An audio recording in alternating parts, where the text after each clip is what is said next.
Good morning बच्चों, कैसे हैं आप सब। आज हम क्लास 12 का एक बहुत ही इंटरेस्टिंग टॉपिक पढ़ने वाले हैं जिसका नाम है Bohr's theory of hydrogen atom. ठीक है, इसके प्रीवियस वीडियोस में हमने जे थॉमसन का एटॉमिक मॉडल जाना। ठीक है, उसके बाद आपका जॉन डाल्टन का एटॉमिक थ्योरी पढ़े। ठीक है, उसके बाद रदरफोर्ड का जो गोल्ड फॉयल एक्सपेरिमेंट था उसके थ्रू हमने उसके जो पोस्टुलेट थे जिसके थ्रू उन्होंने न्यूक्लियस का खोज किया था उसके बारे में डिस्कस किया। साथ ही साथ हमने उसके ड्रॉबैक्स को भी देखा। ठीक है, जो ड्रॉबैक्स रदरफोर्ड के एटॉमिक मॉडल में था उसको नील बोहर ने अपने थ्योरी में क्या किया है, उसको प्रूव किया है। ठीक है, मतलब उसका जो ड्रॉबैक था उसको उन्होंने क्या किया है, दूर किया है। ठीक है, तो आज हम क्या करेंगे उसी को डिस्कस करने वाले हैं। एक्चुअल में ऐसा है कि जब रदरफोर्ड का एटॉमिक थ्योरी आया तो उन्होंने क्या किया, सिर्फ और सिर्फ जो एटम था उसी के अकॉर्डिंग उसको उन्होंने सोचा। वो बिल्कुल नहीं सोच पाए कि अगर इलेक्ट्रॉन जो है वो क्या हो रहा हो, घूम रहा हो, ठीक है, तो एनर्जी रेडिएट होगा कि नहीं होगा उसके बारे में उन्होंने सोचा ही। लेकिन जब नील बोहर ने क्या किया, जो क्वांटम थ्योरी था, ठीक है, क्वांटम थ्योरी ऑफ फोटॉन, ठीक है, क्वांटम थ्योरी को रदरफोर्ड के एटॉमिक मॉडल के साथ क्या किया, एक साथ करके उसको स्टडी किया। ठीक है, फिर उन्होंने बताया कि भाई क्वांटम कॉन्सेप्ट हम इस पे क्या कर सकते हैं, लागू कर सकते हैं। और उस क्वांटम कॉन्सेप्ट के बेसिस पे उन्होंने 4 पोस्टुलेट दिए हुए हैं, जिसमें पहला है आपका न्यूक्लियर कॉन्सेप्ट। न्यूक्लियर कॉन्सेप्ट जो है वो रदरफोर्ड का जो फर्स्ट पोस्टुलेट था बिल्कुल उसी की तरह है। ठीक है, उनका यह कहना था कि एटम में जो मैक्सिमम पोर्शन है वो खाली होता है। जो एटम का जो सेंट्रल कोर होता है जिसको हम मैसिव सेंट्रल कोर बोलते हैं, ठीक है, वहां पर इंटायर पॉजिटिव चार्ज क्या होता है, लाई करता है और इंटायर मास लाई करता है। ये पोस्टुलेट था किनका, रदरफोर्ड का। बिल्कुल उसी तरह से ये बोले, न्यूक्लियर कॉन्सेप्ट ये बताए कि जितने भी इलेक्ट्रॉन है एटम में, ठीक है, वो चारों ओर एक मैसिव सेंट्रल कोर के चारों ओर क्या होते हैं, घूमते हैं, जिसको उन्होंने नाम दिया न्यूक्लियस। ठीक है, और वहीं पर इंटायर पॉजिटिव चार्ज जो है वो क्या रहता है, लाई करता है। उसके कारण से अगर ये हमारा न्यूक्लियस हो गया और ये इलेक्ट्रॉन अगर घूम रहा है तो इनके बीच यहां पर पॉजिटिव चार्ज और ये नेगेटिव चार्ज, ठीक है, तो ये पॉजिटिव चार्ज और नेगेटिव चार्ज के कारण से वहां पर इलेक्ट्रोस्टैटिक फोर्स ऑफ अट्रैक्शन लगता है अकॉर्डिंग टू कूलॉम्स लॉ। ठीक है, तो उस लॉ के कारण से ही क्या होता है, वहां पर आपका इलेक्ट्रॉन जो है वो कंटिन्यूअसली क्या होते हैं, घूमते रहता है। ठीक है, तो यहां पर ये जो फोर्स ऑफ अट्रैक्शन है वो क्या करता है, इलेक्ट्रॉन को न्यूक्लियस के साथ क्या करता है, बांध के रखता है। ठीक है, तो उन्होंने उसको बताया न्यूक्लियर कॉन्सेप्ट के अकॉर्डिंग। ठीक है, ये पढ़े हुए हैं। दूसरा था उनका स्टेशनरी ऑर्बिट्स का। ये जो है वो नया है, स्टेशनरी ऑर्बिट। ठीक है, स्टेशनरी ऑर्बिट बोलने का मतलब ये है कि जो इलेक्ट्रॉन न्यूक्लियस के चारों ओर क्या हो रहे थे, रेडिएट कर रहे थे, घूम रहे थे, सॉरी, है ना, रेडिएट नहीं बोल सकते, घूम रहे थे, है ना, बहुत स्पीड से घूम रहे थे। ठीक है, तो उनका यह कहना था कि जिन ऑर्बिट में इलेक्ट्रॉन्स जो है वो घूमते हैं उन ऑर्बिट का जो क्या बोल सकते हैं, एनर्जी है वो रहता है कांस्टेंट। ठीक है, तो एनर्जी कांस्टेंट होने के कारण से वहां उन्होंने ऐसा बोला कि उसमें जो एनर्जी है अगर कांस्टेंट है तो वो स्टेबल रहता है, और इसीलिए उसको उन्होंने नाम दिया, जिस ऑर्बिट में इलेक्ट्रॉन घूमते हैं और एनर्जी को रेडिएट नहीं करते उस ऑर्बिट को उन्होंने नाम दिया स्टेशनरी ऑर्बिट्स। ठीक है, क्या कह रहा है वो, स्टेशनरी ऑर्बिट्स। ठीक है, क्योंकि उसमें जो इलेक्ट्रॉन का एनर्जी था वो कैसा था, स्टेबल था। ठीक है, तो तीसरा पोस्टुलेट था बच्चों वो है क्वांटम कंडीशन। क्वांटम मैंने बताया ना, एटॉमिक मॉडल में उन्होंने क्या किया, क्वांटम थ्योरी को क्या किया, अप्लाई कर दिया। ठीक है, तो अकॉर्डिंग टू क्वांटम कंडीशन उनका यह कहना था कि इलेक्ट्रॉन्स जो है वो सिर्फ उन्हीं ऑर्बिट्स में सर्कुलेट करने के लिए परमिसिबल है जिस ऑर्बिट का जो एंगुलर मोमेंटम है, जिस ऑर्बिट का जो एंगुलर मोमेंटम होगा वो इंटीग्रल मल्टीपल होगा h/2π के। ठीक है, उनका यह कहना था कि इलेक्ट्रॉन सिर्फ उसी ऑर्बिट्स में क्या होंगे जिसको उन्होंने नाम दिया था स्टेशनरी ऑर्बिट, उसी ऑर्बिट्स में क्या होंगे, घूमेंगे, जिसमें उनका जो एंगुलर मोमेंटम होगा वो इंटीग्रल मल्टीपल होगा किसके, n मतलब h/2π के। ठीक है, h क्या है आपका, प्लैंक्स कांस्टेंट जानते हैं क्वांटम थ्योरी का। तो यहां से अगर हम mv/r लगाएं तो यहां से निकल जाएगा nh/2π। ऐसे लिख सकते हैं इसको, where n is equals to 1 2 3 and so on। ठीक है, इस n को बोला जाता है बच्चों प्रिंसिपल क्वांटम नंबर। ठीक है, इसका नाम याद रखेंगे, इसको बोला जाता है principal quantum number, principal quantum number बोला जाता है। ठीक है, अच्छे से याद रखेंगे। तो उनका यही कहना था इलेक्ट्रॉन सिर्फ उसी ऑर्बिट में रेडिएट कर सकते हैं, सॉरी घूम सकते हैं, जहां पर क्या हो, उस ऑर्बिट का एंगुलर मोमेंटम जो है वो इंटीग्रल मल्टीपल हो किसके, h/2π। ठीक है, ये आपको ध्यान रखना है। ठीक है, जो चौथा कंडीशन था उसको उन्होंने नाम दिया फ्रीक्वेंसी कंडीशन। इस फ्रीक्वेंसी कंडीशन में उनको ये कहना था कि देखिए इलेक्ट्रॉन जो है वो एनर्जी को क्या करेंगे, एमिट करेंगे, या इलेक्ट्रॉन जो है वो एनर्जी को एब्सॉर्ब करेंगे। किस कंडीशन में? ठीक है, देखिए मान लेते हैं कि हमारे पास दो ऑर्बिट है, ये इस तरह से। ठीक है, अगर कोई इलेक्ट्रॉन यहां पर जो है वो सर्कुलेट हो रहा है ना, ये ऐसा। ठीक है, तो जब वो एनर्जी को रेडिएट करेंगे तो क्या होगा, ये एनर्जी को मान लेते बाहर निकल गए, तो जाहिर सी बात है इसका एनर्जी जो कम हो जाएगा, तो वो क्या हो जाएगा, इस ऑर्बिट में आके क्या होने लगेगा, सर्कुलेट होने लगेगा। या तो है ना, तो आपको ये समझना है कि अगर हायर एनर्जी स्टेट से लोअर एनर्जी स्टेट में वो जंप करेगा, है ना, तभी उसमें एनर्जी क्या होगा, एमिट होगा। और जाहिर सी बात है अगर हम इसको एनर्जी देंगे तो ये क्या होगा, लोअर से कहां चला जाएगा, हायर में। ठीक है, तो उनका यही कहना था कि इलेक्ट्रॉन जो है वो एनर्जी को एमिट कर सकता है, कब, जब वो आउटर ऑर्बिट से क्या बोल सकते हैं, इनर ऑर्बिट में जंप करे। ठीक है, या वो इलेक्ट्रॉन जो है वो एनर्जी को एब्सॉर्ब कर सकता है, कब, जब वो इनर ऑर्बिट से आउटर ऑर्बिट की ओर क्या करे, जंप करे।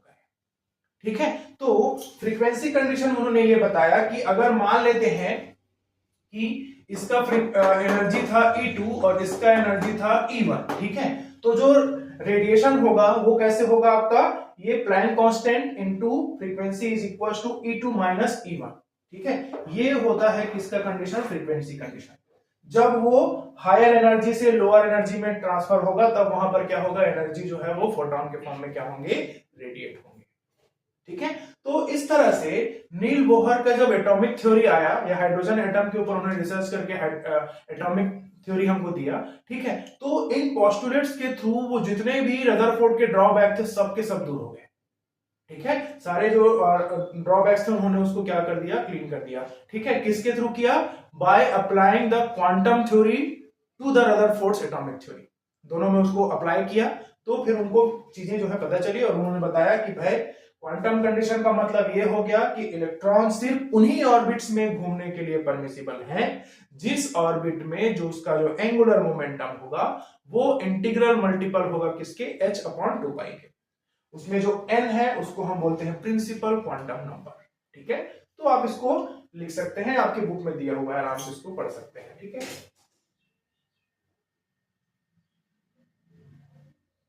चलिए बच्चों, अब हम बात कर लेते हैं रेडियस ऑफ परमिटेड ऑर्बिट। ठीक है, यहां पर जो ऑर्बिट रहेगा जिसमें इलेक्ट्रॉन रिवॉल्व करेंगे अराउंड द न्यूक्लियस, उसका रेडियस कितना होगा। ठीक है, उन्होंने इसको कैलकुलेट करके बताया। ठीक है, तो मान लेते हैं कि ये हमारा न्यूक्लियस है। ठीक है, जिसका चार्ज कितना है, पॉजिटिव चार्ज होगा, तो हम मान लेते हैं Ze, और यहां से r डिस्टेंस पर एक इलेक्ट्रॉन जो है वो उस ऑर्बिट में क्या हो रहा हो, घूम रहा हो। ठीक है, तो हमको पता है कि अगर ये इलेक्ट्रॉन है जिसमें -e चार्ज है, ठीक है, और इसमें Ze चार्ज है, तो इन दोनों के बीच क्या लगेगा, फोर्स ऑफ अट्रैक्शन काम करेगा। तो हम उसको नाम देते हैं electrostatic force Fe, that is equal to कितना हो जाएगा, K, या हम उसको सीधा लिखे 1/, K ही लिखते हैं, फिर बाद में लगा देंगे वैल्यू। क्या लिखेंगे, K, है ना, Ze इंटू E अपॉन क्या हो जाता है, R स्क्वायर। ना यही पढ़े, या हम इसी को लिख सकते हैं K Ze square upon R square. ये हमारा इक्वेशन 1। ठीक है, इसी तरह से जब हम देखेंगे कि ये जो इलेक्ट्रोस्टैटिक फोर्स है वो घूम रहा, मतलब वो किसके ऊपर लग रहा है, घूमने वाले इलेक्ट्रॉन के ऊपर। ठीक है, तो यही इलेक्ट्रोस्टैटिक फोर्स किसके बराबर हो जाएगा, सेंट्रीफ्यूगल फोर्स के। ठीक है, तो अगर हम Fc निकाले सेंट्रीफ्यूगल फोर्स, तो वो कितना है, mv square upon r।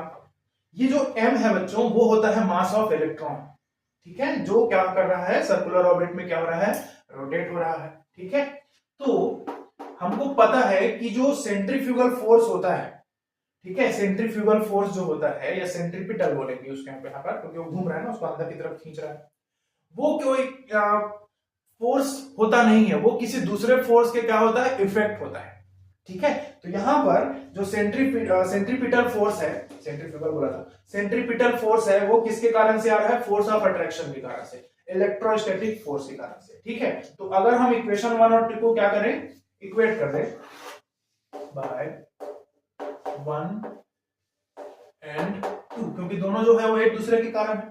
Force of attraction के कारण से क्या मिल रहा है, सेंट्रीपिटल फोर्स, ठीक है, जो उसको सेंटर की तरफ क्या करेगा, खींच के रखेगा और उसके कारण से वो घूमते रहेगा, ठीक है। तो दोनों को इक्वल करेंगे तो हमको मिलेगा m v square upon r is equal to k z e square upon r square, ठीक है। तो ये r से r को काट देंगे और कुछ कट रहा है कि नहीं, हमको चाहिए r का वैल्यू, तो r निकाल लेंगे यहां से k z e square upon m v square, इसको हम इक्वेशन दे देते हैं थर्ड, ठीक है। अब हम क्या करेंगे, अप्लाई करेंगे क्या, क्वांटम कंडीशन। क्वांटम कंडीशन में उन्होंने ये बताया था कि जो एंगुलर मोमेंटम होगा M V R is equal to, है ना, वो किसके बराबर होता है, एन एच अपॉन 2 पाई के, यस।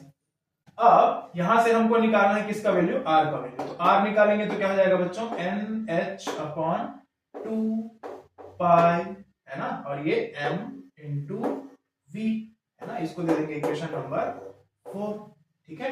अब अगर देखेंगे ये भी आर है, ये भी आर है, ठीक है, तो हम इन दोनों को क्या करेंगे, इक्वेट कर देंगे, है ना, जाहिर सी बात है, left hand side equal right hand side क्या हो जाएंगे, बराबर, ठीक है।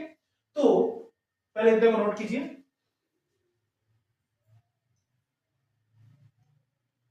बहुत आसान है, बस ध्यान रखें थोड़ा सा।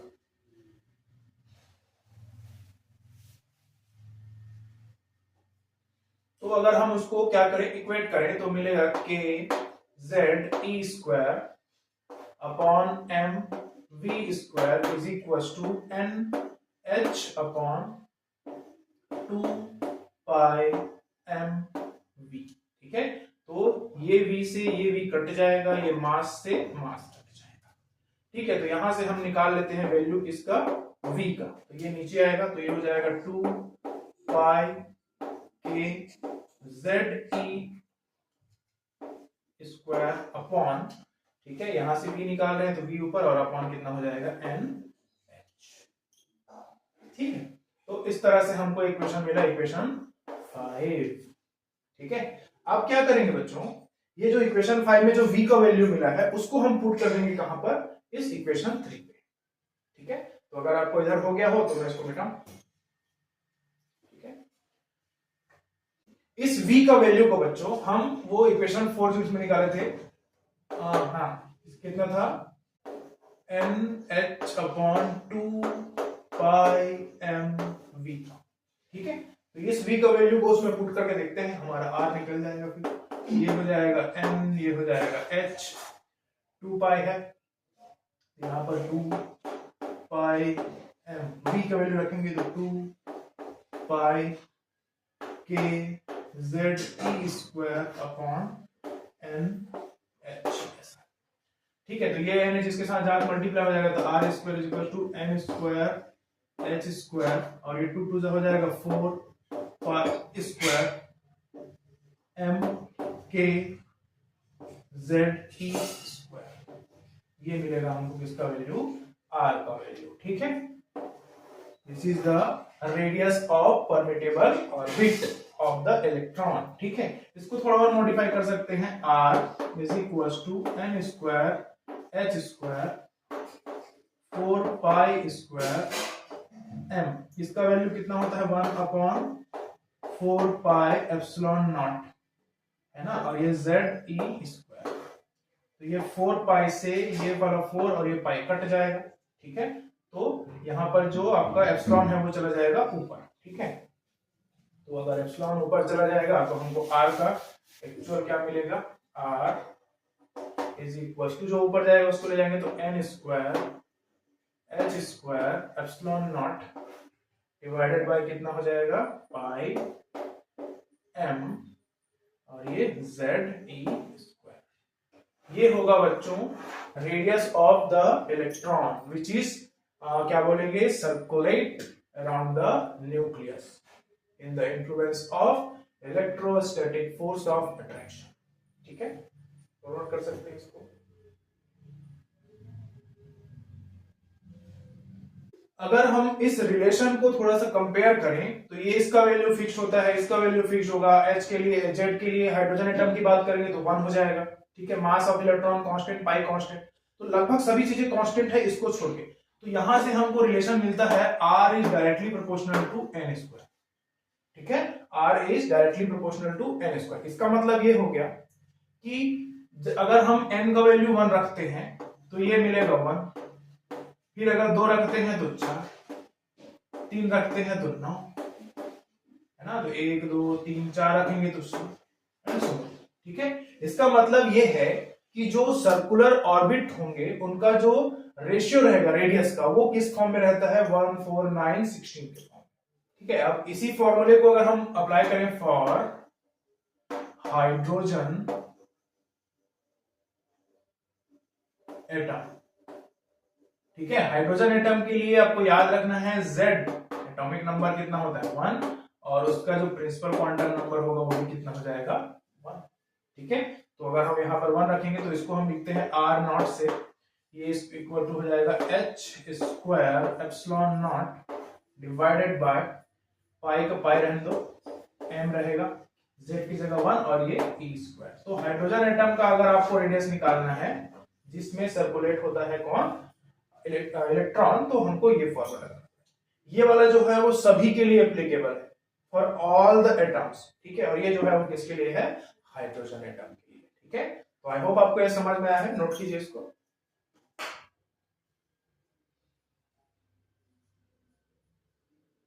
चलिए बच्चों, अब उन्होंने जो टोटल एनर्जी ऑफ इलेक्ट्रॉन को कैलकुलेट किया था उसको हम देख लेते हैं किस तरह से किए। ठीक है, तो हमको पता है कि टोटल एनर्जी ऑफ इलेक्ट्रॉन, मान लेते हैं कि nth ऑर्बिट में जो इलेक्ट्रॉन है उसका एनर्जी हम निकालने जा रहे हैं, तो उसको हम लिखेंगे किसके किसके बराबर होगा, ये kinetic energy plus potential energy, potential energy.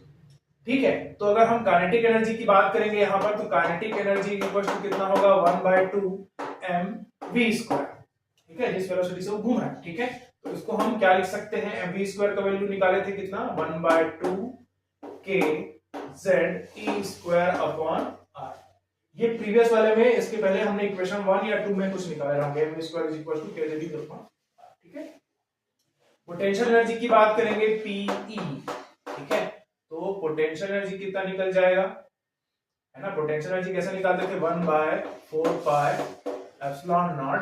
ठीक है, दोनों चार्जेस तो ZE into minus E upon कितना R। तो यहां से अगर इसको k लेते हैं तो k ZE square upon R।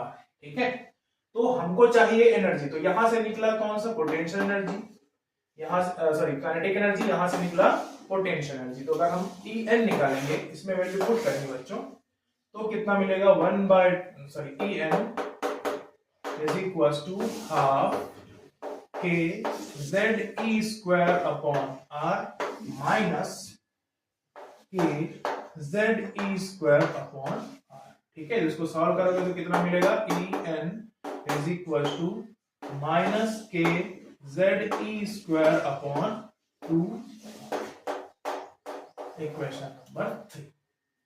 ठीक है, अब इस R में हम वैल्यू रखेंगे किसका, जिसको हमने फाइंड आउट किया था। R की वैल्यू कितना निकाले थे, R is equals to NH, है ना, n² h² 4 pi square m k ZE²। ठीक है, इस वैल्यू को यहां पर पुट कर देंगे बच्चों, तो हमको मिलेगा En is equals to k ZE² upon 2 into n² h² upon 4 pi square m k ZE², पूरा वैल्यू पुट कर दिया। ठीक है, अब अब आप देखेंगे कि ये जो नीचे वाला है वो पूरा का पूरा कहां चला जाएगा, ऊपर, है ना। ये जितना भी नीचे दिख रहा है वो सब के सब क्या हो जाएंगे, ऊपर चले जाएंगे। ठीक है, तो उसको करके देख लेते हैं। पहले इसको नोट कर लीजिए।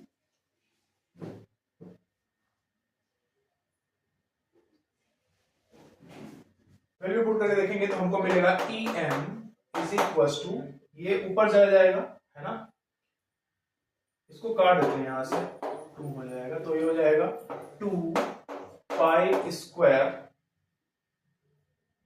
2 pi square M K square Z square E square, नहीं ई टू द पावर कितना हो जाएगा ये 4 अपॉन एन स्क्वायर, और ये हो जाएगा किसके बराबर, एच स्क्वायर।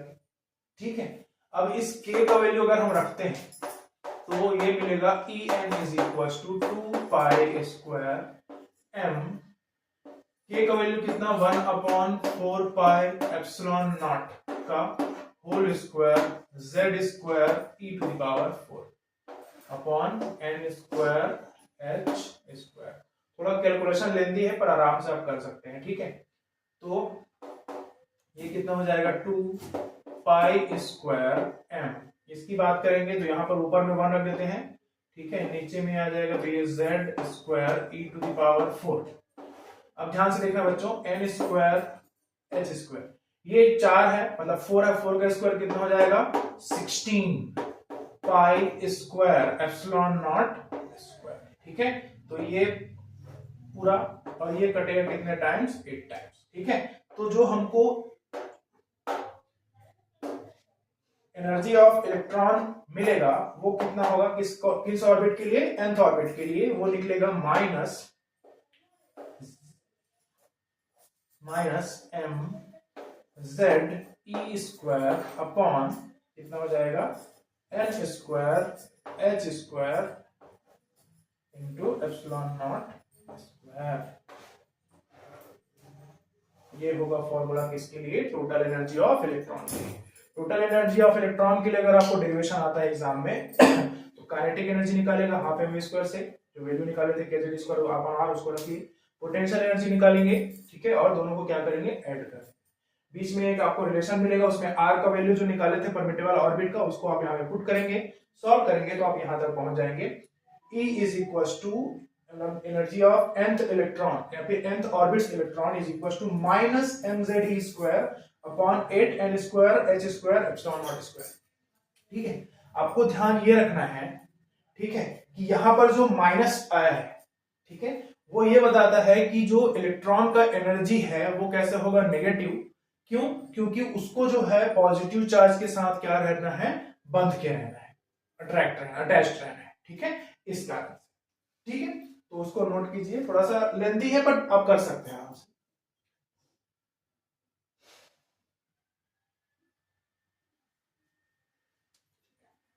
चलिए बच्चों, अब देखते हैं कि energy of electron in the nth orbit और जो प्रिंसिपल क्वांटम नंबर है उसके बीच में कैसा रिलेशन है। ठीक है, तो 2 रिलेशन आपको याद रखना है। एक पहला ये याद रखेंगे कि जो energy of nth electron of in nth orbit है वो जो है इनवर्सली प्रोपोर्शनल होगा किसके, प्रिंसिपल क्वांटम नंबर के। मतलब ये है कि अगर हम इसको बढ़ाते जाएं, n का वैल्यू को अगर मैं इंक्रीज करते जाऊं तो एनर्जी जो है वो भी क्या होते जाएगा, बढ़ते जाएगा।